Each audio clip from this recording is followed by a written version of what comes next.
England likes its history neat. It likes clean turning points and memorable dates, moments that can be pointed to and agreed upon. It remembers the Romans because they came with roads and walls. It remembers the Normans because they arrived with castles and a single dramatic year that schoolchildren can memorize.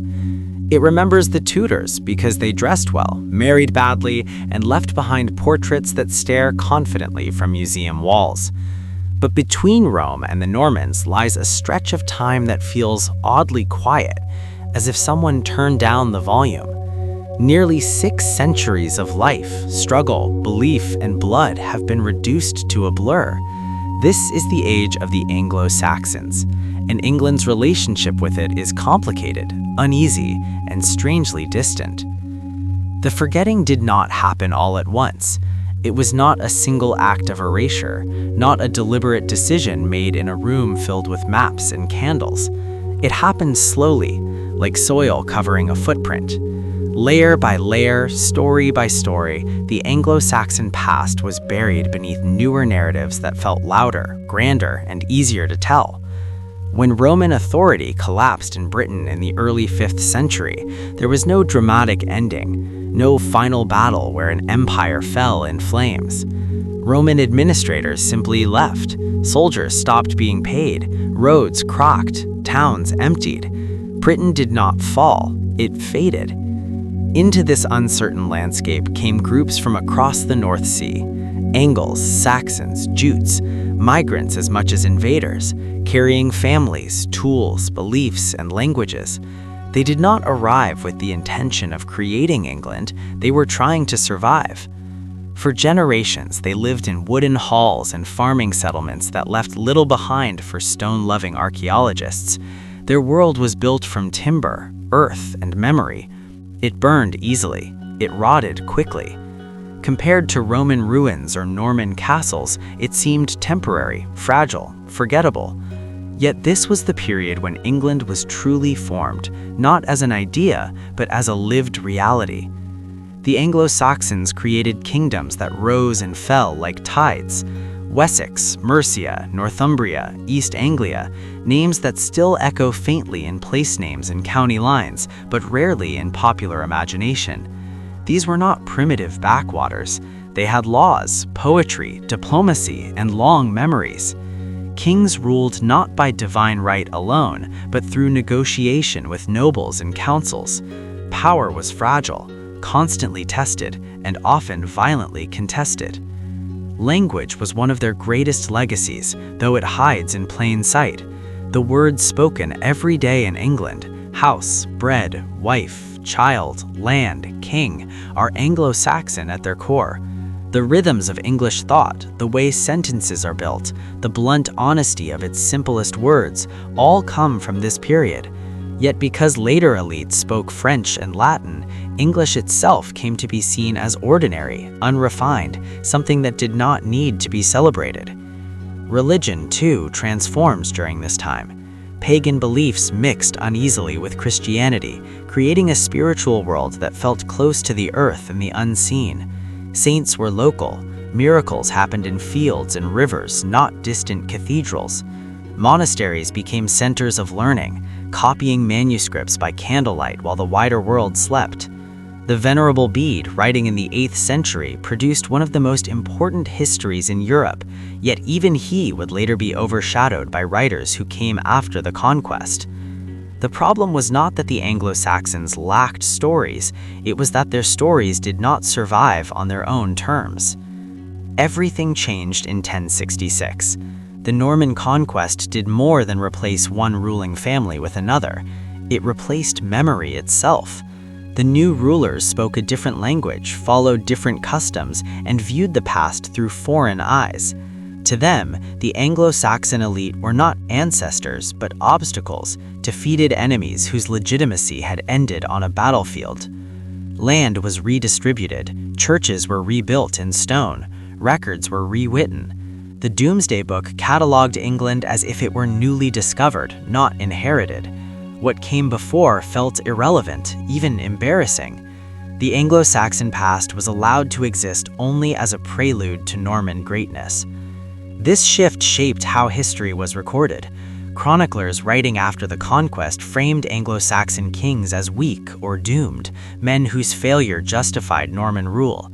Harold Godwinson became a tragic footnote rather than a last of a long, complex tradition of kingship.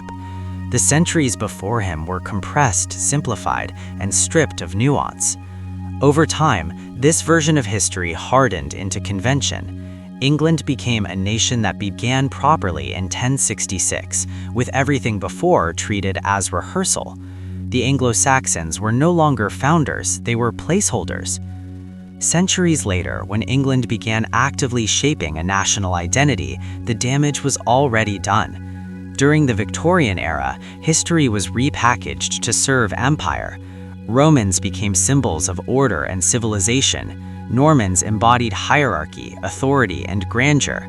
Anglo-Saxons, by contrast, were awkward. They were too Germanic for a Britain that wanted to see itself as classical and imperial. Their villages did not suit industrial pride.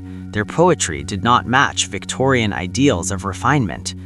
Instead of reclaiming them, Victorians reshaped them into stereotypes. Either they were noble but crude ancestors or savage pagans saved only by Christianity. Neither version invited deep curiosity. Museums filled with armor and marble, while everyday Anglo-Saxon life remained invisible. Education followed the same path. School lessons jumped quickly from Roman Britain to Norman England, lingering briefly on Viking raids because they were exciting and violent. Anglo-Saxon society, with its gradual changes and internal complexities, did not fit neatly into a textbook chapter, so it was shortened, simplified, and eventually skimmed over. Modern discomfort added another layer of silence. In recent decades, the term Anglo-Saxon has been misused by extremist groups seeking legitimacy through distorted history. This has made institutions cautious, even defensive. Rather than reclaiming the past from misuse, many have stepped away from it, allowing a vacuum to form. The result has been further public distance from a period that desperately needs careful explanation. Yet the irony is impossible to ignore. England has not truly forgotten its Anglo-Saxon past. It lives inside it every day without noticing.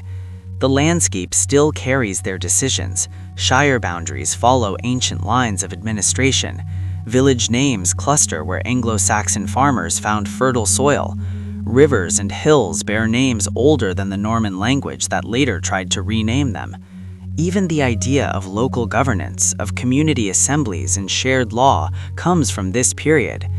The legal system, too, owes more to the Anglo-Saxons than is often admitted. Concepts of compensation, oath-swearing, and communal responsibility shaped early English law, long before royal courts dominated justice. These ideas survived conquest because they worked. They were practical, rooted in daily life. Perhaps the deepest reason England seems to have forgotten this history is that it's too close. The Anglo-Saxons don't feel foreign enough to be exotic, nor recent enough to be dramatic. They feel familiar in a way that resists spectacle. Their world feels like an early version of everyday England, and everyday things are easy to overlook. There's also discomfort in recognizing continuity. If England truly began with the Anglo-Saxons, then conquest becomes interruption rather than origin. That challenges comfortable narratives about progress and destiny. It forces acknowledgement that history is not a straight line upward, but a series of disruptions, adaptations, and survivals. In recent years, archaeology has begun to speak louder. Discoveries like Sutton revealed a sophistication that could no longer be dismissed. Gold, craftsmanship, international connections. This was not a dark age, but a misunderstood one. Scholars now describe the period as vibrant, creative, and intellectually alive. But popular memory moves slowly, and academic correction even slower. To remember the Anglo-Saxons properly requires patience. It requires accepting ambiguity, multiple kingdoms, and stories without clear heroes. It requires listening to fragments and imagining lives that left no monuments. It requires valuing what endures quietly rather than what announces itself loudly. England did not forget its Anglo-Saxon history because it lacked importance. It forgot it because it was overwritten, misinterpreted, and overshadowed by narratives that felt easier to sell. The past was not erased, it was muted. And yet, it waits. In the curve of a road that follows an ancient boundary, in a village name that no one thinks to translate, in the stubborn survival of a language that refused to die, even when its speakers were conquered. The Anglo-Saxons are still here, not as statues or legends, but as foundations. History does not always disappear. Sometimes it becomes invisible by becoming ordinary. And maybe that's the Anglo-Saxon legacy of all.